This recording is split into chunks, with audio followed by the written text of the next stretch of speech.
In the past, small home service businesses have depended largely on word of mouth marketing to attract customers and maintain that great reputation. But in the age of the internet, this is no longer really the case anymore.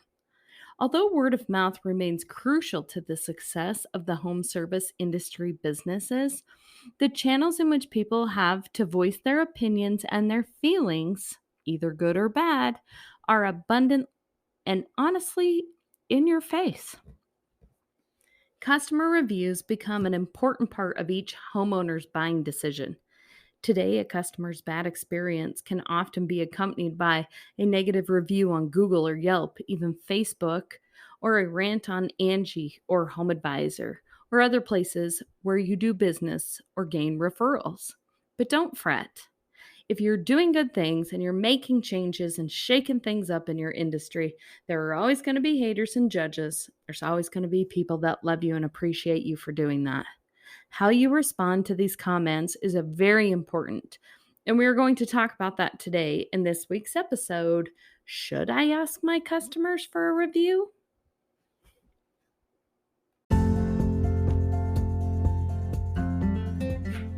Hey y'all, I'm so glad you're here. This is Ladies Kickin' Ass, a helpful and encouraging podcast for women who work in or support the home service and skilled trades industries. My name is Tanya Wilson, and I'm passionate about encouraging women to break into this industry, stand up in their roles if they're already here, tell their stories of badassery, and provide coaching, encouragement, industry secrets, and business hacks that I've personally used in my own companies to help you build and scale the service business of your dreams. But we can't talk hustle without addressing the bustle, and that means most of us are trying to do a million things at once. Like juggling being an entrepreneur, raising a family, being a partner, wife, sister, friend, soccer mom, doggy mom, and all those other titles that we love. It's all on the table here. We discuss the wins, the losses, marketing, momming, business development, relationships, and above it all, loving and believing in yourself. I'm on a mission to build a community of women that are supporting and celebrating the fact that most of us don't have our shit together, and that's okay. But together, with great support, we can do it all. Come on, let's do this. Welcome to the Ladies Kickin' Ass podcast.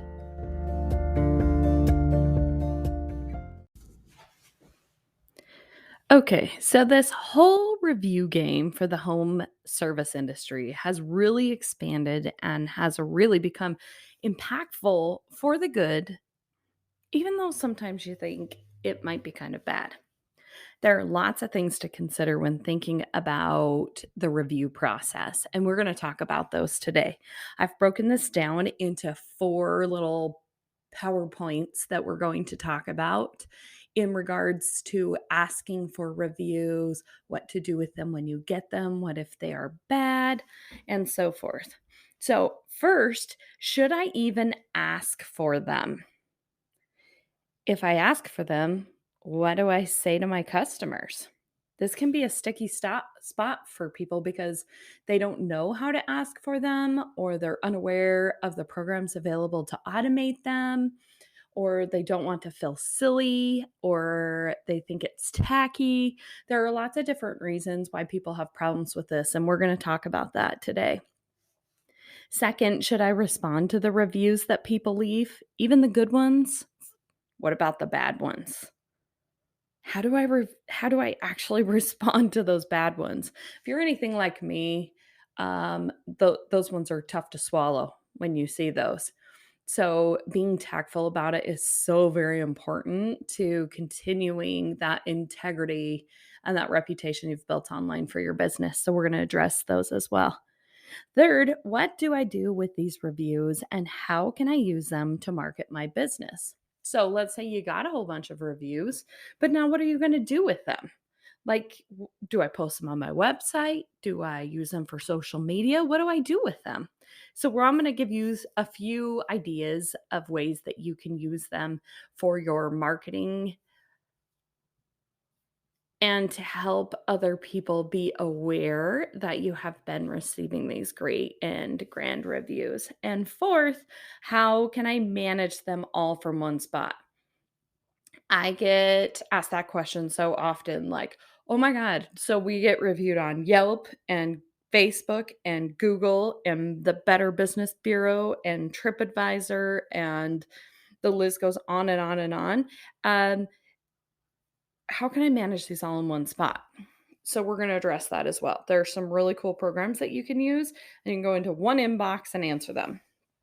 So, my lady friends, these are the topics that we're going to talk about and discuss today. Are you ready? Let's go.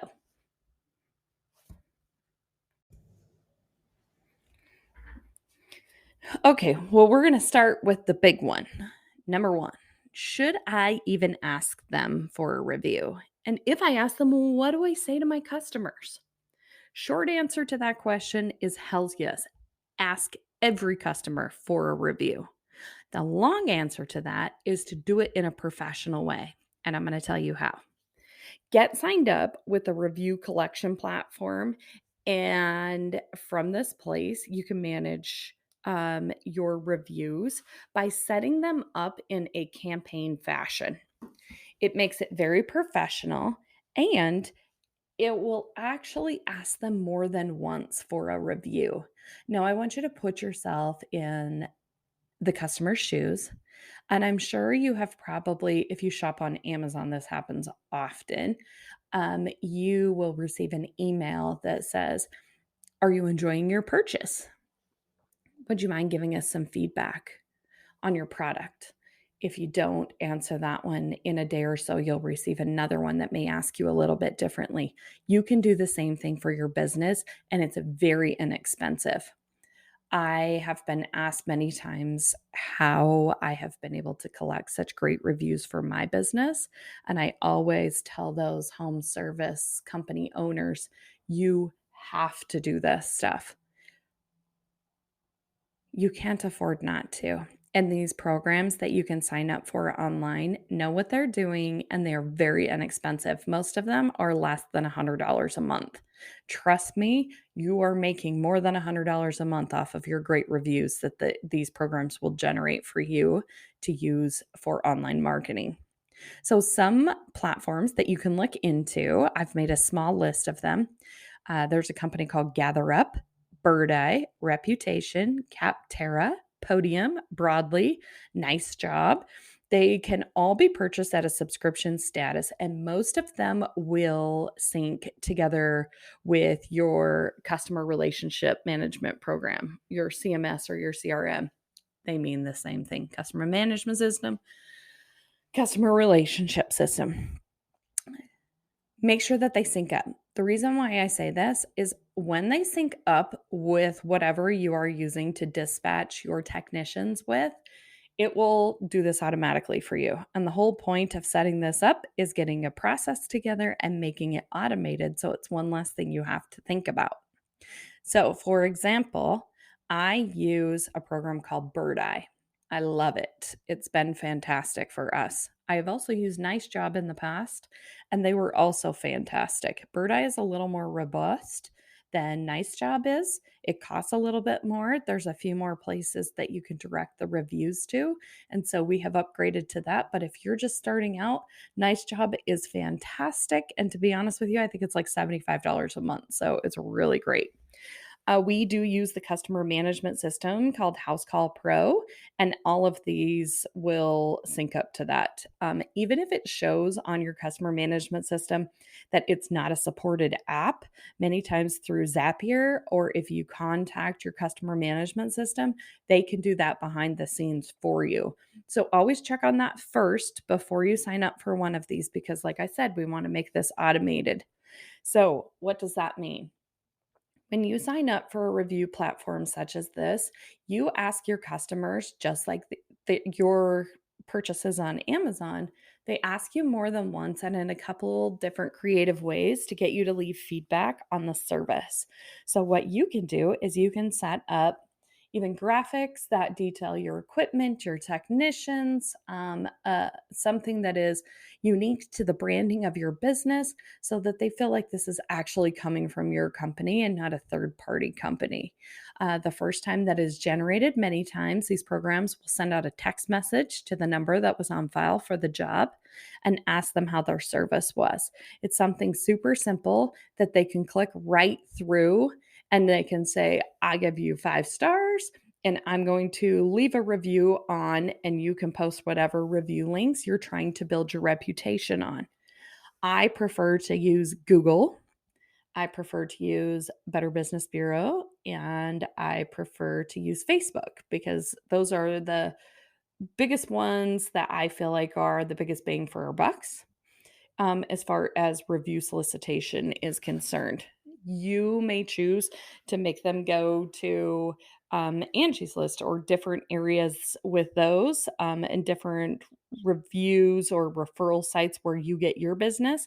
You can choose, which is really cool. Some of them don't sync with certain kinds of review platforms, so that's something you'll want to check in too. Everyone has such a unique situation here. It's really hard to just generalize what it is that you need to be looking for exactly. So these are some things to think about as you're looking at these programs. But once that text message is sent, it's typically within about 30 minutes after the job has been clicked finished or closed out. After that, if they do not respond to that text message, it will send them up to 3 more emails in a campaign fashion. And by that, I mean in about 24 hours, it will send another email that says, thank you so much for your business. We appreciate you so much. I really play on the fact that we are a small family owned business, and your feedback helps us grow and helps us be able to build our online reputation. I tell them what it is and the reason why I'm asking for that. If they don't answer the first time, we go about it a little differently and in letting them know that the reviews help us build our teams. And it is important that we get feedback on every job that we go to in order to build the strongest and best team possible to continue to give great customer service. And then the last one is just kind of a conglomerate of those two, is like your last ditch plea to please leave me a review online. I have never one time had anyone say that a customer called and said, "Oh my gosh, this is so annoying. You send me too many emails." People expect this stuff if they buy through anyone anymore. So please don't let that deter you. I know a lot of you have hesitation of annoying your customers via social media or review solicitation. Don't, because that annoyance sometimes will get those reviews, and those reviews will be priceless for you if they're great reviews. If you pay for a platform, you will have more options of where you can post to. So keep that in mind as well. And you can make it more customized and it's automated. If you can't afford one of these programs yet, but you have a customer management system, check to see if they have a free built in one that you can start using. I know that within House Call Pro, it has a free service that will connect your Facebook and Google to the incoming reviews, which is also great. And the way that works is if the email that is listed for the customer in House Call Pro is tied to either Google via a Gmail account or Facebook via a Facebook login email, it will allow them to post those reviews to those 2 different places. Now, Facebook has recently removed their star or rating. It is now considered a recommendation, but it is still very important and people still look at it. So if you tie Facebook to something and you're like, where's the stars? You know, a lot of people thrive on how many stars it is. It doesn't have stars, it has a recommendation. But if you have positive recommendations, that's fantastic. It still reads as if like on my pumping one, I think there was one bad review or recommendation that somebody said, I do not recommend them because they were upset that an inspection didn't come out in their favor. but the rest of them are all positive, glowing remarks and recommendations, it'll still say 4.9 out of 5 people recommend this business. So instead of saying that it's a rating of stars, it's a recommendation, which is still cool. That's a side note, but I just wanted to let you know that. If you still aren't sold on these platforms yet, make a professional postcard or even a business card that you can leave with your customer that has a QR code on it that they can scan to get to your desired review pages. This is super simple, very inexpensive. Seriously, you can get like 1,000 business cards online for like 20 bucks. And the reason why I say put the QR code on it is if you put on there this long URL that someone has to type in, which if you give them a Google URL, it is going to be ungodly long for your business. If you can generate a QR code, which is super simple, even if you don't know how to do that at this point, go to Google, type in create QR code. You can copy and paste a URL that you want to use that QR code for and generate one and save it as a JPEG that you can then insert into a business card. And if you don't know how to do that, all you have to do is take that file to a printer and they'll be able to help you with that. But having this and the advances of the QR codes during COVID, like the can't touch menus and touchless everything that we have anymore, everybody knows how to use them. So use that in your favor and be sure to give them a very simple way to leave you a review. All they have to do is open their camera, scan that code, it'll take them right to your Google or Facebook page. The only thing that limits you with that is that you're probably going to pick one of those platforms and not have like a business card with 3 different QR codes on it. So pick the one that's important to you if you would like to go ahead and ask for the reviews that way. It's so much better to have something to give them or something to send them to make it nice and easy for them to leave the review. Otherwise, they probably won't do it if you just ask. Another important thing is to train your technicians that when they're out or even your office staff that the customer will be receiving a text message and or email, and we would really appreciate it if they would take the time to give us feedback on our service. Even asking like that, a lot of times they'll be like, "Oh, look, there's that text message that the technician just told me about. I'm going to go ahead and take care of this for them." Brass tacks of all of this, ladies, the easier that you make it for them, the more likely they will give you a review. Number 2, should I respond to the reviews that people leave, the good and the bad ones? And how do I respond to the bad reviews? Responding to reviews is a must. And tip here, if you own a service company, you, as the identified owner, should be answering every single one of those reviews. I answer all of my reviews that come in and I sign it, Tanya Wilson, owner. Most people are not expecting that. You are the shining light. You are the face of the business, the overall face of the business. It looks really good that you take the time as the owner to respond to those reviews. Make a sincere comment and post on those incredible reviews. Even the ones that just responded with 5 stars and no comments, address them by name and ask your office staff for a little info on their particular job so that you can respond with a thank you they know was crafted just for them. No generic, thank you, Bob, appreciate your business. No way. You have to thank Bob like he just gave you the greatest gift ever. You thank Bob for choosing your company and you wish him the best with his move from Arizona to Oklahoma. It was a pleasure to be part of your home sale experience. Thank you for allowing us to conduct this inspection for you. See the difference? It's massive. And people are definitely looking at those reviews and they are reading those reviews and they will look to see how you respond to those. It's going to be massively huge. And I'll tell you about that when I talk to you about the stats on this stuff in just a little bit. How do you feel when you get a response from the people that you left a review for? If you're a reviewer, I love it when somebody actually responds to me, and it rarely happens, especially with the home service industry. We go out of our way to make sure that we are posting quality comments back to them ASAP.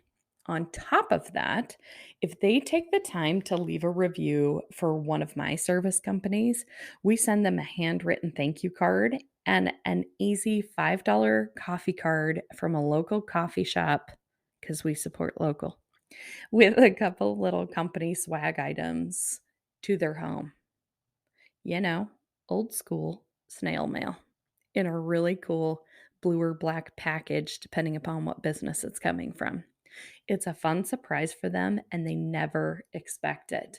And honestly, we've had several people post on their Instagram stories on Instagram and Facebook and tagging us in it saying, "What a cool surprise this was. What kind of business does this anymore?" You know what it cost me? Less than $10. Those reviews, I promise you, will generate more than $10 for you to do that for your reviewers as well.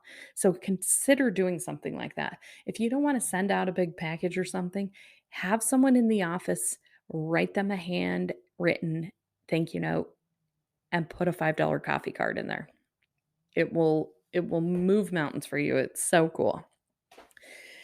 Now, to address the bad reviews. First off, let me air this. I'm with you as you feel your blood start to boil and your mama bear instincts come out and the small hairs on the back of your neck stand up when you read a bad review about your company. The first couple bad reviews you receive will shake you to your core. And if they don't, you need a new path because it feels terrible. It is seriously, I remember one of the first bad reviews that we received. I had actually had a conversation with this customer on the phone. She was very upset. Again, an inspection that did not go her way, and a tank needed to be replaced. And I had a very long conversation with her about what needed to happen, why the corrosion and everything had happened, how she had had a crappy inspection just a year before because that had not just happened in a year, and explaining to her the reason why we do what we do. By the time I got off the phone with her, she had actually apologized to me for being so rude to my guys and being rude to me on the phone. And then she was queued for a instant review to go out. Now, I thought everything had been rectified with this whole thing. And then I saw the review, and she left a review that said, "I would not do business with this company." And it just soul crushed me. It is seriously as if someone is like chewing out one of your children in front of you. um, it's hard. It's hard to take those things, but with the bad can come some good too. And we decide to turn lemons into lemonade and we decide to use those bad reviews as educational moments. But you must back away from that review and let 24 hours pass before you respond. Now, I know I said before, respond to them ASAP. Yeah, if they're good reviews. If they're bad ones, trust me, you will not want to talk right now because all you want to do is cuss them out. We don't want to cuss them out. That looks bad for our business and they'll stay up for people to see. And you don't want to be that kind of company. You don't want to blame them for something. You don't want to sound defensive. It is my hard and fast rule, 24 hours. At this point, I have then collected information from my office staff, made a phone call to the customer to better understand what occurred, and I can then thoughtfully craft a response that acknowledges them as a customer, their frustrations, and use the comments in the review as education for future customers that may be reading this review, or explain to them why we handled the business the way that we did. Now, disclaimer here, I have an amazing team of wonderful people.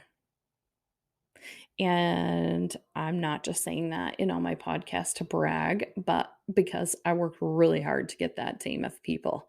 And if you work really hard, you should be proud of that stuff. So brag away. This is where, again, for the thousandth time, it is important to be picky as hell about who you put on your team to represent your company. I never have complaints about my technicians or my office staff. Their gripes in my reviews end up being the unfavorable outcomes of inspections or service in which there were detected errors with their systems, and it's going to cost a lot to fix or replace them. It's the nature of the business. But always keep your integrity when responding to even silly negative reviews like these. Now, if you get a negative review about an employee's behavior on the job, use it as a coaching tool when talking with your employee. And you best be talking to your employee if you get one of these. What the customers see isn't always what's transpiring. Get both sides of the story and politely respond to the customer in that review, and even let them know that you are using their comments to make your team better and stronger. And thank them for their feedback. It will go a long ways, and it will make you look fantastic online to people that are looking at those reviews.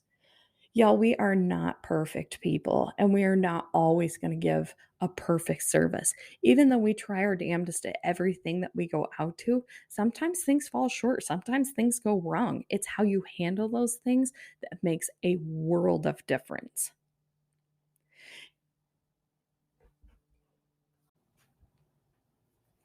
Okay, number 3. What do I do with these reviews, and how can I use them to market my business? First off, the fact that they are posted on the internet is already helping your business.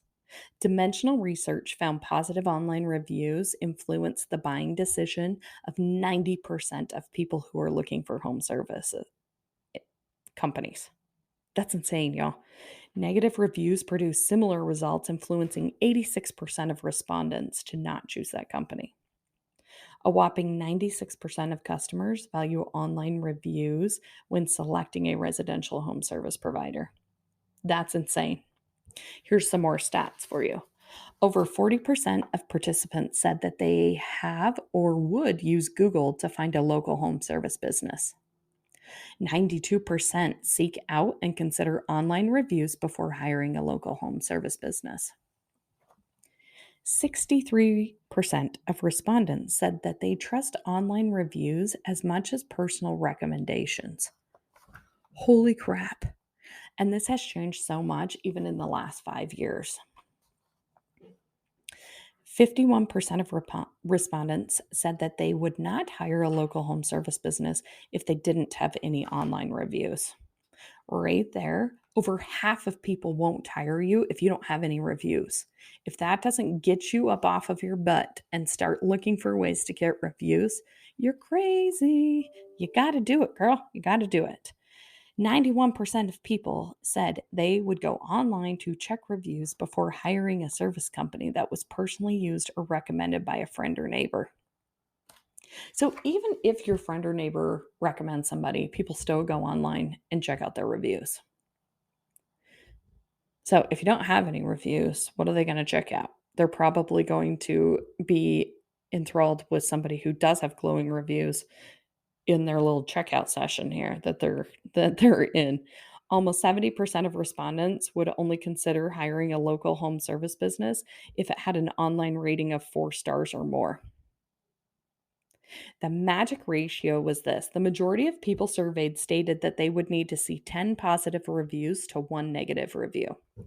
So, this is something that I also hear often is we have negative reviews already. What's the point? Well, the point is you need to offset those negative reviews. If you own a home service company, you will get a negative review. At some point, it's coming. It hurts like hell, but it's coming. But if you have 30 fantastic positive reviews and you have one-star review, first of all, that's not going to offset you much in your star rating anyways. And second of all, people can look at that and realize, okay, Maybe there was something wrong with this customer, but 30 people said that these people were great. I'm going to go with my gut and actually listen to the 30 people that said they had a great experience with them. Again, the best way to combat an occasional unfavorable review is to ask everyone and ask them multiple times if you need to, because the good reviews will offset those bad reviews. Also, the good news, 76% of people question the legitimacy of the reviews if they have over 100 reviews and they are still a perfect 5.0 reviewed company. Once upon a time, people would buy fake reviews to boost their online reputation. And review sites have gotten pretty good at weeding these out. So if you have all 5 stars, should you be worried? No, that's great. One of my companies has all 5 stars on every review platform. However, just be aware of this in case you have people question you. And another part of that is that people will look into how personal those reviews are that are actually being left. When people address your technicians by name or they talk about a particular kind of service, people will realize that they are actual legitimate reviews. They are not just someone that bought them. So, number 4, how can I manage them from one spot? I know this can be taxing to keep track of all of them. Trust me, I know I have a couple different companies I have to do this for. This is why a paid platform, like we chatted about in topic number 1, is so important. Many will let you manage most of your important ones from one platform, and it's amazing. You go to one spot and you can respond from one hub. Big elephant in the room. Let's talk about this because y'all are probably asking, what about Yelp? The big damn bully. I hate you and I love you, and it's a complicated relationship.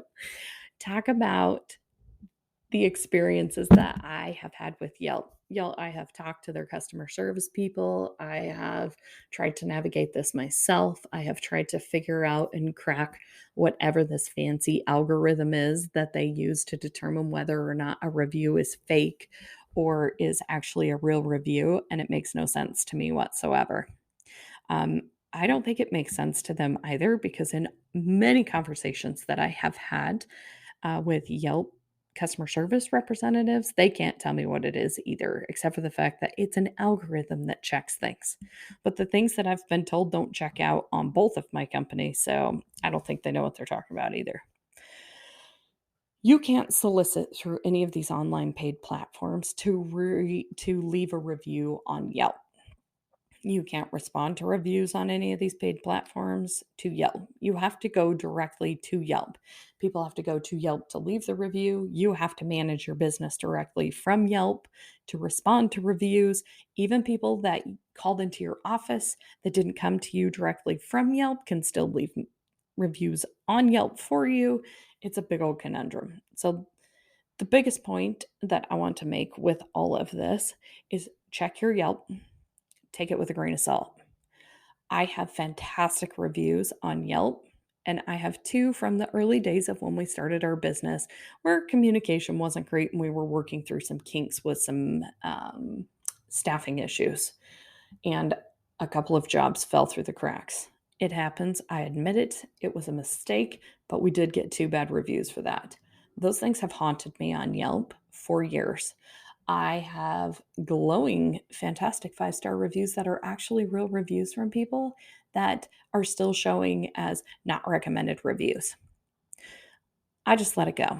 I control the things that I can and I worry about those things, and the things that I cannot. All we can do at this point is hope that people will continue to leave good reviews when they can. If you personally know your customers and you're trying to offset a bad review or something that's showing on Yelp, ask them to go directly to Yelp to leave a review. It may help you out. They may actually grab onto that one. It may make the algorithm and it may actually show up. Those are things that you can try to do to offset that, but I wouldn't pay a ton of attention to it and I wouldn't like lose my mind in it, because Yelp is definitely not one of the biggest places that people go to anymore, and people are learning about their tactics, which also makes them take those reviews with a grain of salt.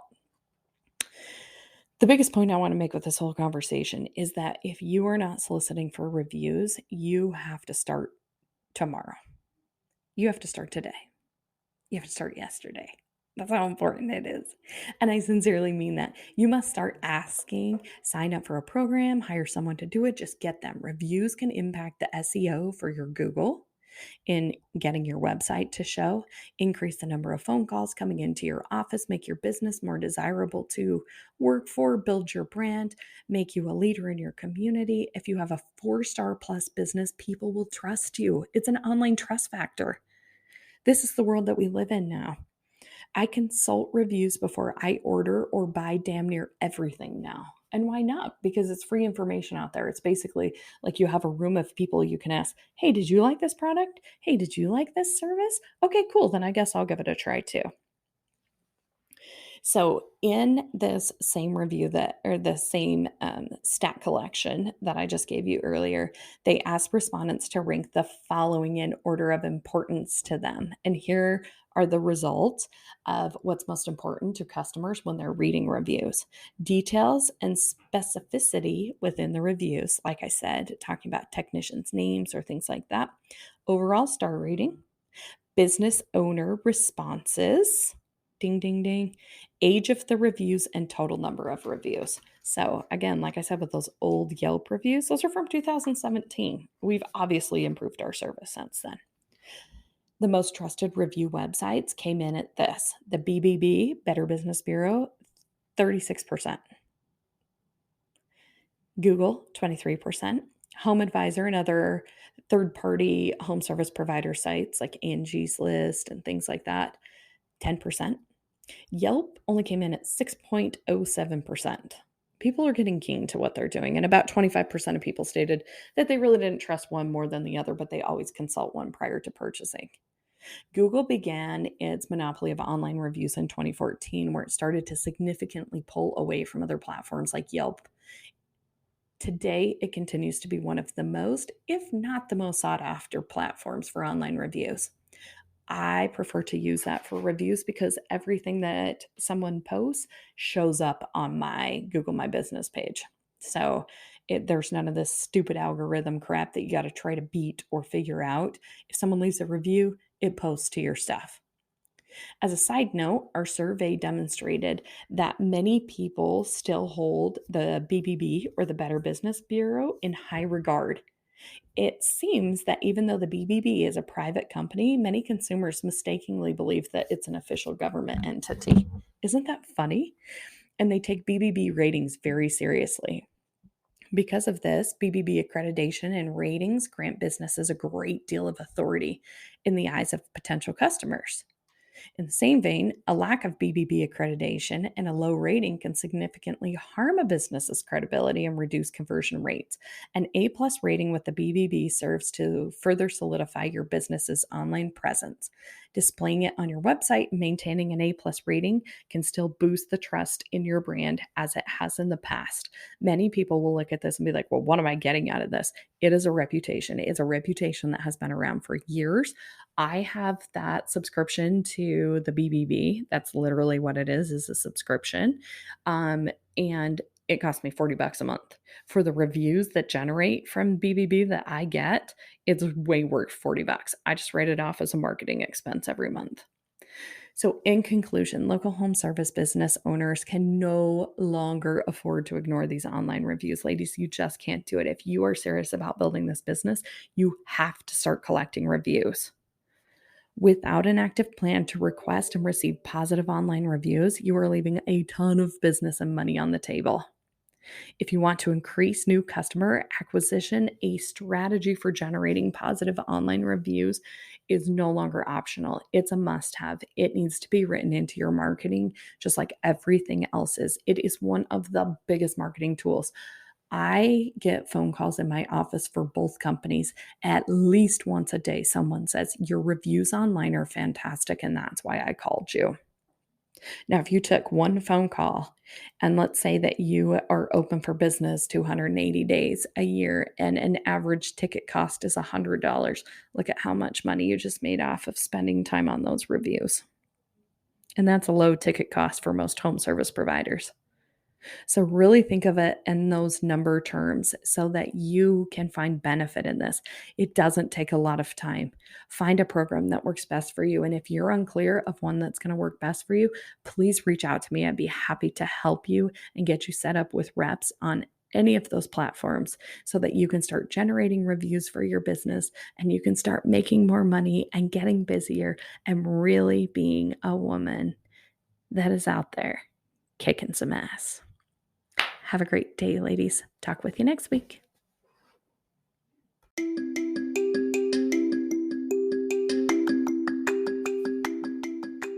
Thank you for listening to another episode of the Ladies Kickin' Ass podcast. I would love to invite you to become part of our exclusive community on Facebook groups. There is so much value there in inspiring you to chase your goals and coaching you on how to get there. Plus, you get the support of other women from across the world who have also joined.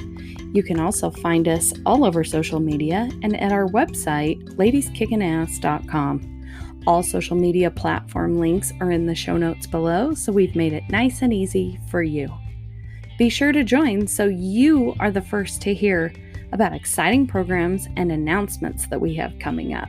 And ladies, there's some good stuff. And never miss a notification for an exciting new podcast episode release. If you yourself are a lady that is kicking some serious ass and you have an awesome story that you would love to share with our audience about running your business while raising your family and becoming the woman of your dreams, I want to talk to you.